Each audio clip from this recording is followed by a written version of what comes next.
Donc, Audrey Fauré-Leroux, bonjour. Je suis donc ingénieure de Polytech Orléans dans la filière, la spécialité management de la production. Et actuellement, et depuis l'obtention de mon diplôme, je travaille au sein de l'entreprise ERDF.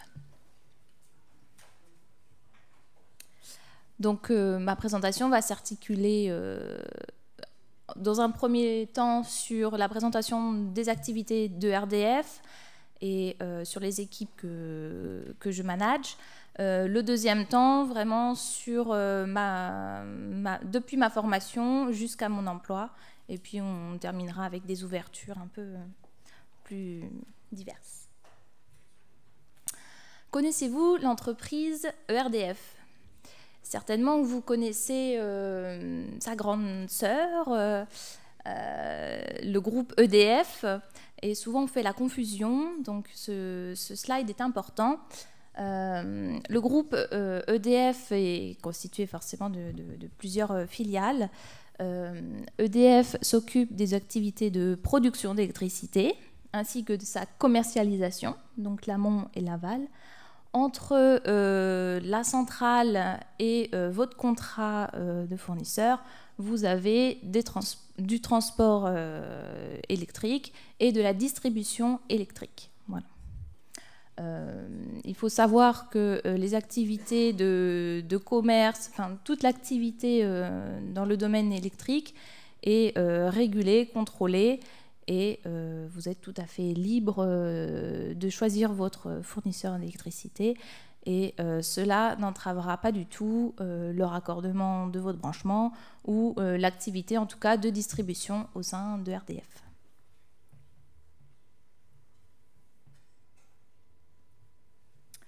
ERDF, donc comme je vous le disais, distribue l'électricité. Il va être constitué d'activités de maintenance, de création de réseaux électriques et de ses branchements. Pour cela, ERDF en France dispose de à peu près 2000 postes sources, des postes de distribution qui permettent la liaison entre la haute tension et la basse tension des réseaux. Effectivement, on a 11 millions d'interventions chez nos clients, donc ça va être des augmentations de puissance, des diminutions de puissance, des nouveaux raccordements, et puis de plus en plus de raccordements sur des producteurs, donc l'activité de production qui est de plus en plus importante. Donc ERDF, en France, c'est 35 millions de clients et puis 38 000 salariés. On en a à peu près 1400 sur la région centre et 400 en Indre-et-Loire, donc c'est là où je travaille. C'est un peu long la présentation de ERDF, mais c'est très important pour comprendre la suite. Donc ERDF exploite et modernise les réseaux électriques. Il accompagne, effectivement, on a une grande dominante avec l'accompagnement des collectivités locales. On est très proche des élus, des grandes sociétés d'économie mixte. Voilà, on est très, très proche. On a des métiers spécialisés pour accompagner ces personnes dans leurs projets. On conduit et on pilote le réseau à distance. C'est-à-dire qu'on a vraiment des centres de conduite du réseau qui permettent de créer des bouclages ou vraiment de conduire le réseau électrique et d'éviter toutes les pannes ou les coupures électriques. On assure le dépannage, donc par toute heure et par tout temps. C'est peut-être cette vision-là que vous avez un peu plus de l'entreprise, les petites voitures bleues en cas de tempête. On assure le comptage et des consommations pour les fournisseurs et les productions d'énergie. Donc effectivement, on n'a pas de contrat avec des clients en termes de fourniture d'énergie. Néanmoins, on assure le relevé des compteurs qu'on communique aux fournisseurs d'électricité. Et puis, on raccorde les clients au réseau. Donc, mon rôle là-dedans, c'est de gérer, manager une équipe de chargés de projet. Les chargés de projet, ce sont les personnes qui vont être responsables de la construction des réseaux neufs, du renouvellement des réseaux anciens ou du raccordement des nouveaux clients. Par nouveau client, ça peut être votre maison habitation personnelle, la boulangerie du coin, un immeuble qui se construit, une ZAC qui se construit. Voilà, c'est vraiment global, l'activité d'un chargé de projet.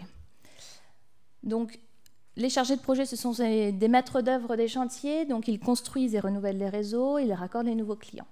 Ces chargés de projet, on les recrute avec un niveau Bac+2, donc en génie civil ou en électrotechnique.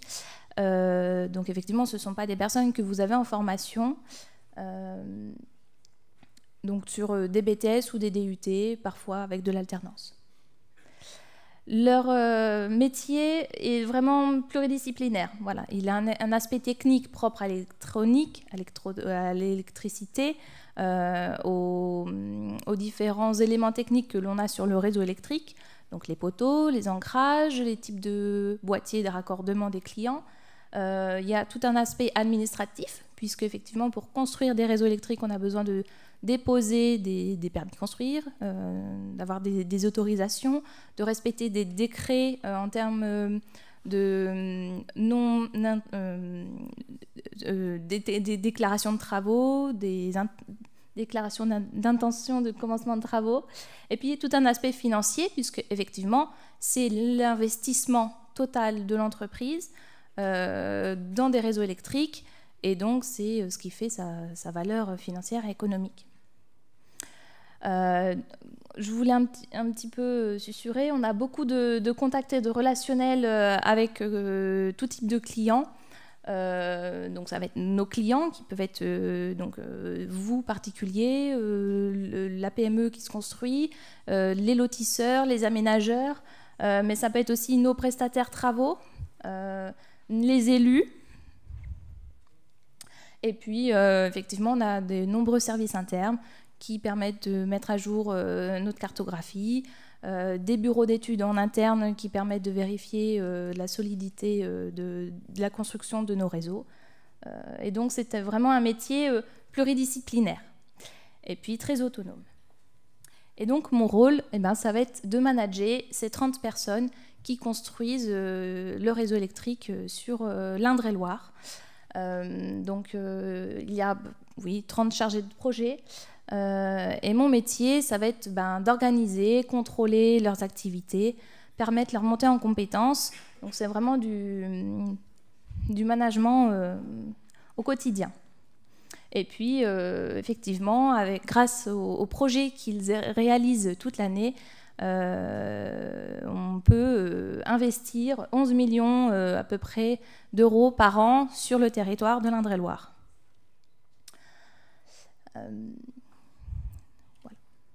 Est-ce que vous avez déjà des questions ou...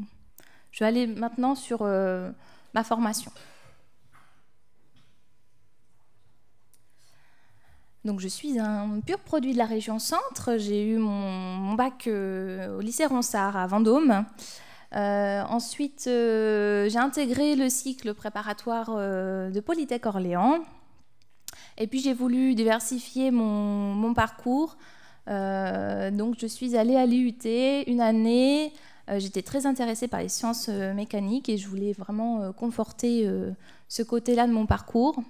Et puis au sein de l'IUT d'Orléans, j'ai découvert la production, donc le management de la production dans les industries. Donc ça va être vraiment la gestion organisationnelle, logistique, des sciences mécaniques, qui permettent de produire dans les industries. Donc ça va être forcément un peu plus de la métallurgie, mais toutes les méthodes que l'on apprend sont tout à fait reproductibles dans des productions de services. Et puis au terme de mon année à l'IUT d'Orléans, donc j'ai réintégré Polytech Orléans pour le cycle d'ingénieur en alternance avec l'IT de 10 centres.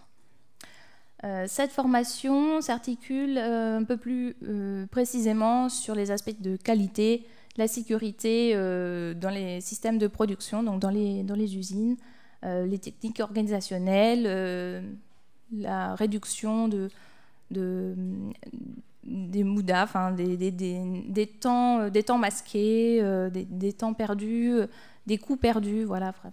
l'organisation d'usine. Donc, comme je vous l'ai dit, c'est une spécialité en partenariat avec l'IT2I Centre.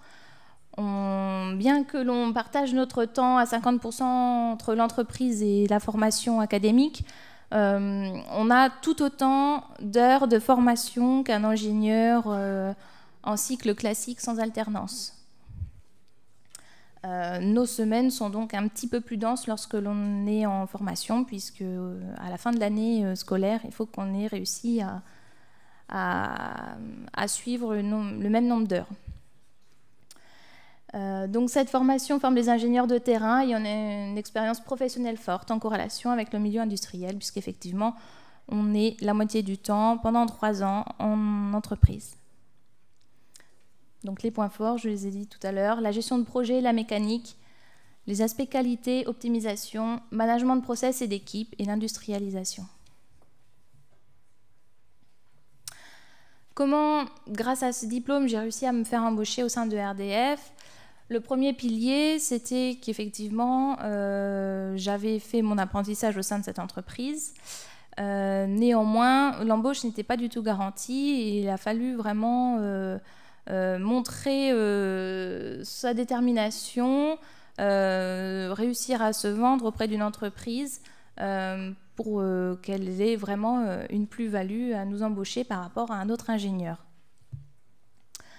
Donc, prouver qu'on a une plus-value pour l'entreprise, passer des entretiens en cabinet de recrutement, ce n'est pas parce que l'entreprise vous connaît qu'elle vous fait confiance. Elle fait approuver toutes ses embauches par des cabinets de recrutement qui, effectivement, testent vos compétences diverses et variées. Montrer sa détermination, mettre en valeur ses compétences pour le poste et la capacité d'adaptation. S'appuyer sur ses expériences professionnelles, notamment en ce qui me concerne pendant mes apprentissages ou mes stages précédents. Mais pour les ingénieurs en cycle un peu plus commun, ça peut être effectivement des stages ou des expériences associatives. Et puis se distinguer des autres ingénieurs au profil identique. Effectivement, pendant mes études, j'ai fait partie, enfin, j'ai été réserviste au sein de l'armée de l'air, et ce qui m'a permis effectivement de développer d'autres compétences qui ont été une réelle plus-value pour mon embauche.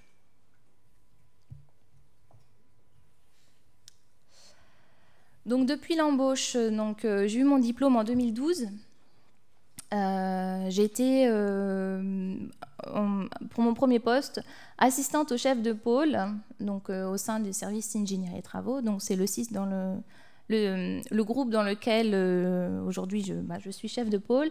Assistante, ça ne veut pas dire que j'apportais le café ou que je faisais les photocopies.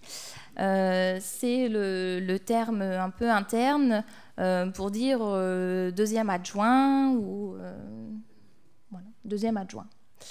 D'ailleurs, aujourd'hui, je suis chef de pôle. Effectivement, on a contribué à ce que le terme d'assistant n'existe pas, mais que ce soit un deuxième adjoint.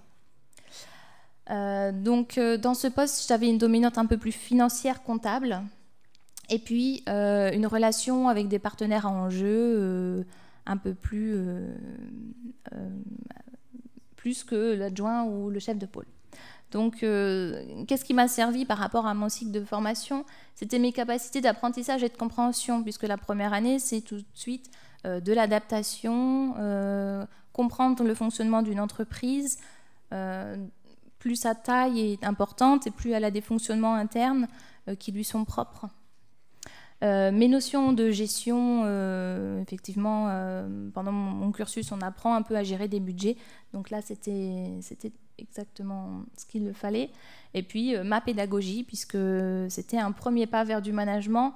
Effectivement, comme vous, tous les jours, vous êtes confrontés à des élèves qui doivent apprendre. Je suis, moi, confrontée tous les jours aux chargés de projet qui doivent également monter en compétences et comprendre le fonctionnement d'une vie de groupe ou d'un groupe. Et puis, en janvier 2014, j'ai eu l'opportunité que l'adjoint parte en retraite. Donc, j'ai postulé sur son poste afin de le remplacer. Donc, j'ai été retenue. Et ça a été donc mon deuxième poste. Et cette fois-ci, on m'a donné un peu plus de responsabilités, donc toujours cette dominante financière et relation avec les élus, mais aussi un premier vraiment budget, responsable d'un budget pour une année, donc sur le renouvellement de réseau basse tension sur l'Indre-et-Loire. Et donc là, c'était à peu près 3 millions d'euros par an. Et puis, des compétences en appui au management un peu plus grandissant sur tout ce qui est recrutement ou des choses comme ça, où j'étais plutôt en appui. Donc, ce qui m'a servi par rapport à ma formation, c'était la gestion de crise, le travail de groupe et l'animation de groupe de travail. Effectivement, avec ce poste d'adjointe, j'avais eu un peu plus de groupe de travail, je me suis un peu plus engagée. J'ai eu l'occasion de plus m'engager pour monter en compétence les personnes, les rendre acteurs de leur métier. Et vraiment, cette animation de groupe et cette gestion de crise a été importante. Et puis encore, une opportunité qui s'est ouverte devant moi. Le chef de pôle a postulé sur un autre poste, il a été retenu, ce qui m'a permis, moi, de postuler sur le poste de chef de pôle. Donc maintenant, c'est 11 millions d'euros dont je suis responsable à dépenser et à bien dépenser sur le réseau électrique en Indre-et-Loire. Le management direct de 30 chargés d'affaires. Donc cette fois-ci, je suis décisionnaire en termes de recrutement, que ce soit des intérimaires, des apprentis, des mutations internes ou justement refuser des mutations. Et puis organiser vraiment la vie du pôle et la montée en compétences et l'organisation le respect des règles aussi, donc je vous parlais des décrets nationaux à respecter quant à la réalisation des travaux sur le domaine public. Et là encore, donc ça a été ma capacité d'organisation. J'ai un certain côté organisationnel qui, je pense, est un réel atout. Les notions du travail en termes de management, effectivement, ça m'a servi. On avait abordé ce point en formation à Polytech. Et puis, effectivement, l'animation de réunions fréquentes avec de multiples acteurs. Voilà où j'en suis aujourd'hui. Donc, je l'ai appelé l'après-chef de pôle, mais en fait, en réfléchissant, c'est plutôt le pendant pour un après, peut-être, et ouvrir d'autres opportunités. On m'a demandé, en préparant cette intervention, de parler des langues. Donc forcément, ERDF, c'est une entreprise quand même à la base française. Et nos clients en Indre-et-Loire parlent le français et ne parlent pas beaucoup d'anglais. Il n'y a pas beaucoup de langues étrangères. Quelques expatriés qui viennent monter des gîtes dans l'Indre-et-Loire. Donc ça m'a permis de temps en temps de faire la traduction. Mais néanmoins, c'est vraiment des cas à part.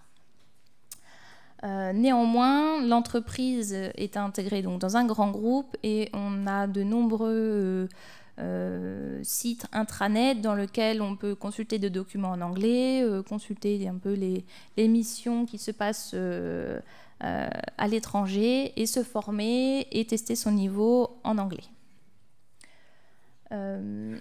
Et puis, depuis mon embauche, ERDF a une filiale ERDF-I qui monte également des projets à l'international. Donc, les langues étrangères, effectivement, depuis mon diplôme, elles m'ont très peu servi. Néanmoins, je m'attache à les développer, à les conserver, car je sais qu'elles me seront utiles à l'avenir. Et puis il y a d'autres réseaux, donc des réseaux à l'interne en entreprise, donc des réseaux à la fois sur les nouveaux recrutés, sur les jeunes cadres, on appelle ça. Voilà, de nombreux réseaux et relations internes dans l'entreprise qui permettent aussi de développer ces compétences Les réseaux sociaux qui sont utiles. Donc on a aussi des réseaux actifs sur LinkedIn ou Viadeo sur les anciens élèves de Polytech, des IUT, de l'Université d'Orléans. Et puis le réseau Elle Bouge que j'ai découvert il y a quelques années, qui permet, donc c'est une association qui fait découvrir les métiers d'ingénieurs au féminin et techniciennes, donc il n'y a pas que des ingénieurs, et donc qui permet un peu de promouvoir ces métiers au sein des écoles et des entreprises. Donc il m'a déjà été donné l'occasion d'intervenir dans des lycées sur la région de Tours pour parler de mon métier. Voilà. Est-ce que vous avez des questions par rapport à mon cursus? En termes de timing, je ne sais pas comment est-ce qu'on est. Voilà, on était en retard, donc. Oui. Il y a un micro.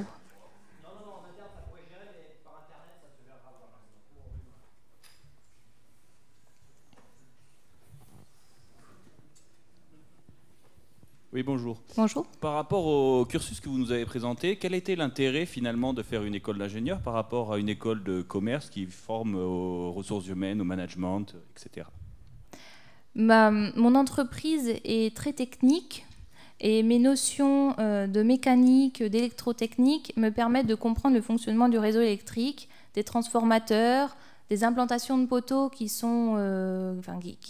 doivent respecter des règles techniques en termes de flèches, de tension, de torsion et de torseur. Et sans ces notions-là, je ne pourrais pas comprendre comment fonctionne le réseau électrique et comment répondre à mes chargés d'affaires.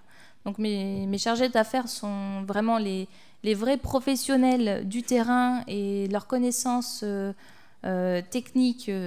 Voilà. Néanmoins, moi, ce n'est pas mon métier de connaître absolument tout sur le réseau électrique. Mon métier, c'est de les guider et savoir répondre à leurs questions en cas de besoin et de comprendre leurs questions. Donc, voilà. Merci.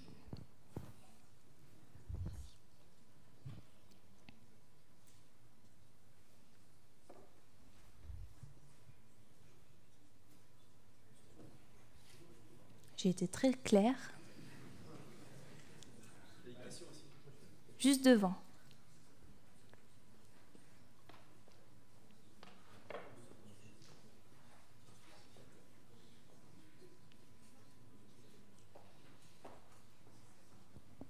Merci. Oui, j'ai une question par rapport à votre parcours. Vous nous avez expliqué que vous avez fait 2 années préparatoires à Polytech Orléans, puis que vous avez choisi après ça de faire un IUT en oui. 1 an. Oui. Ouais. Comment vous justifiez cette... Alors c'est un parcours assez original. Ouais. Est-ce que vous pouvez nous en dire un peu plus et qui a justifié ce choix-là?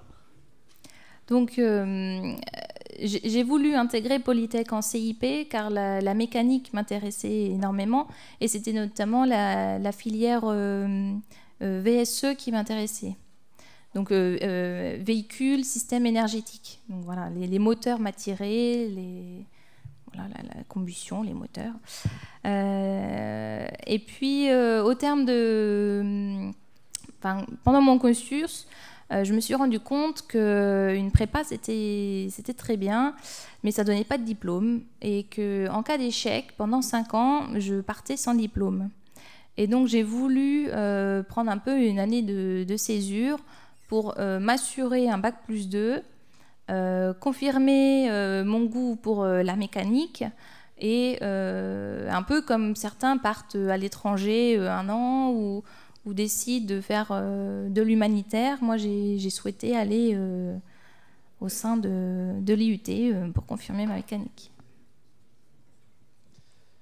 Merci pour votre présentation et bravo pour votre parcours.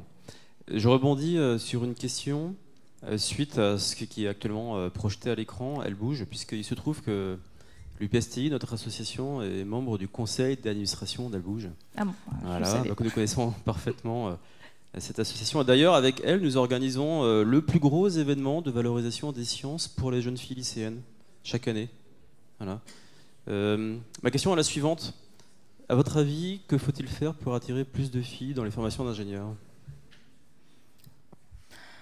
Je pense que la société change d'elle-même et que effectivement promouvoir, témoigner, c'est important, mais que aujourd'hui, il n'y a pas ce problème-là uniquement, enfin ce n'est que mon avis personnel, ça n'engage que moi, hein.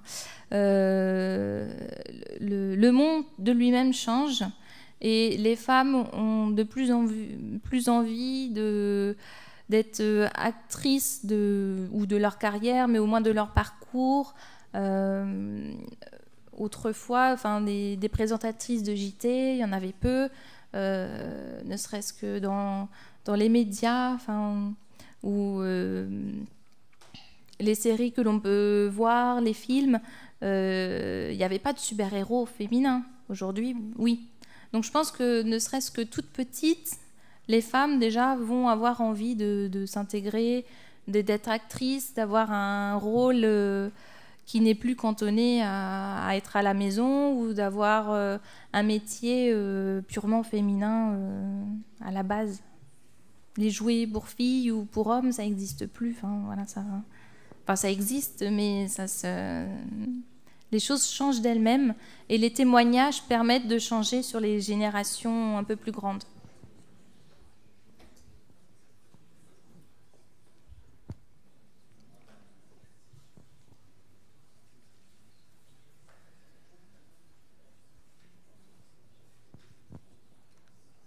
Bien, s'il n'y a plus de questions, je vous remercie une nouvelle fois de votre présentation. Je pense qu'on peut applaudir. Merci.